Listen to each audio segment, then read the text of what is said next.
In 711 AD, a Muslim army crossed a narrow stretch of water in southern Spain. They marched through the Strait of Gibraltar. In just 7 years, they had seized control of most of the Iberian Peninsula. The land they conquered was overwhelmingly Christian, dotted with smaller Jewish communities that had lived there for centuries. Yet the transformation into Al-Andalus wasn't some overnight religious revolution. It didn't happen in a single dramatic moment. Historians believe it took roughly 300 years for Muslims to become the clear majority across much of the region. So here's the question that still blows people's minds. How did millions of Christians quietly become Muslims without any massive campaign of forced conversions? After the Battle of Guadalete, Muslim forces swept across the peninsula. By 718, nearly every major city was flying the banner of the Umayyad Caliphate. The territory became Al-Andalus. At the beginning, the actual Muslim population was tiny. A small core of Arab and Berber elites governed. They governed over several million Romanized Spaniards, Visigothic Christians, and Jewish families. For generations, this small Muslim minority sat at the top, while the Christian majority continued practicing their faith. Fast forward to around 1100, and the picture had completely flipped. Muslims were the majority in large parts of Al-Andalus. Cities like Cordoba and Seville were thriving Muslim metropolises. The heartland had become unmistakably Islamic. How on earth did that happen?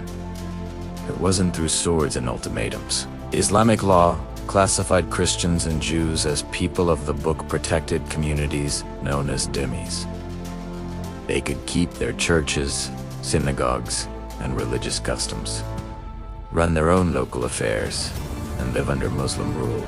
Yes, they paid a special tax called the jizya, and there were some legal inequalities, but forced conversion was forbidden. So the real story is far more human and far more interesting. Let's start with the elites.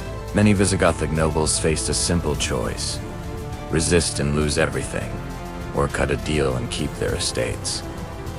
The new Muslim rulers were surprisingly practical. They signed treaties, called sul, letting local power brokers stay in charge. To sweeten the deal and prove loyalty, many Christian aristocrats converted to Islam, becoming known as Mu'min. They took Arabic names, invented Arab-style family trees, and found better access to power, wealth, and status. When powerful families converted, everyone underneath them tended to follow. Servants, tenant farmers, entire village communities. One lord converts, his whole estate slowly turns Muslim. It wasn't dramatic, it was practical. But politics and status were only part of the story. Money played a huge role too. As dhimmis non-Muslims paid the jizya poll tax, it could feel pretty heavy. Muslim subjects paid zakat, a much lighter tax. For a struggling farmer, the financial pressure was real.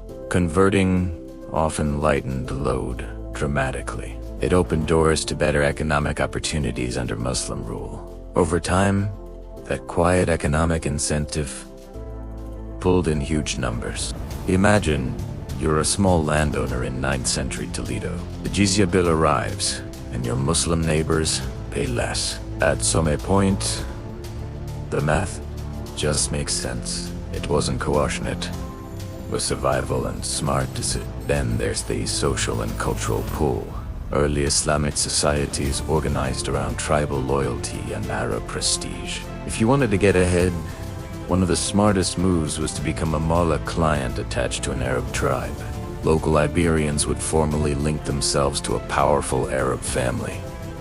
They received protection, patronage, and a place. They adopted Arabic names, learned the language, and sometimes took on the tribal name of their patrons. It created real family-like bonds. Over a couple of generations, these converts weren't just Muslim.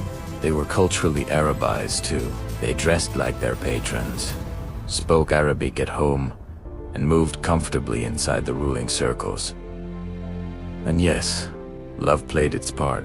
The first waves of Muslim conquerors were mostly men soldiers, far from home. Many settled down and married local Christian or Jewish women. Islamic law allowed Muslim men to marry people of the book. Any children from those unions were automatically raised as Muslims. Within a few generations, a huge portion had mixed ancestry, Iberian blood, Arab names, and deep roots in Islamic culture. These weren't foreign occupiers, they were locals. By the 10th century, under the magnificent Umayyad Caliphate of Cordoba, the old sharp lines had blurred into something new and unique, an Al-Andalusian identity.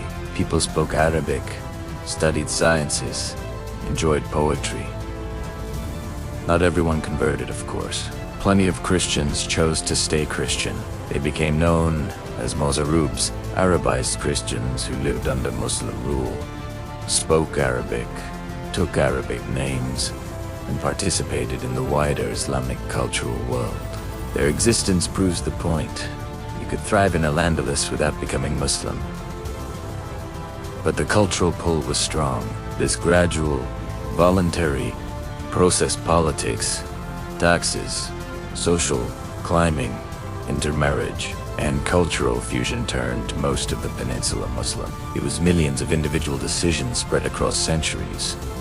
A father converting for lower taxes, a daughter marrying into a Muslim family, a village following their lord's lead. One family, one generation, one choice at a time.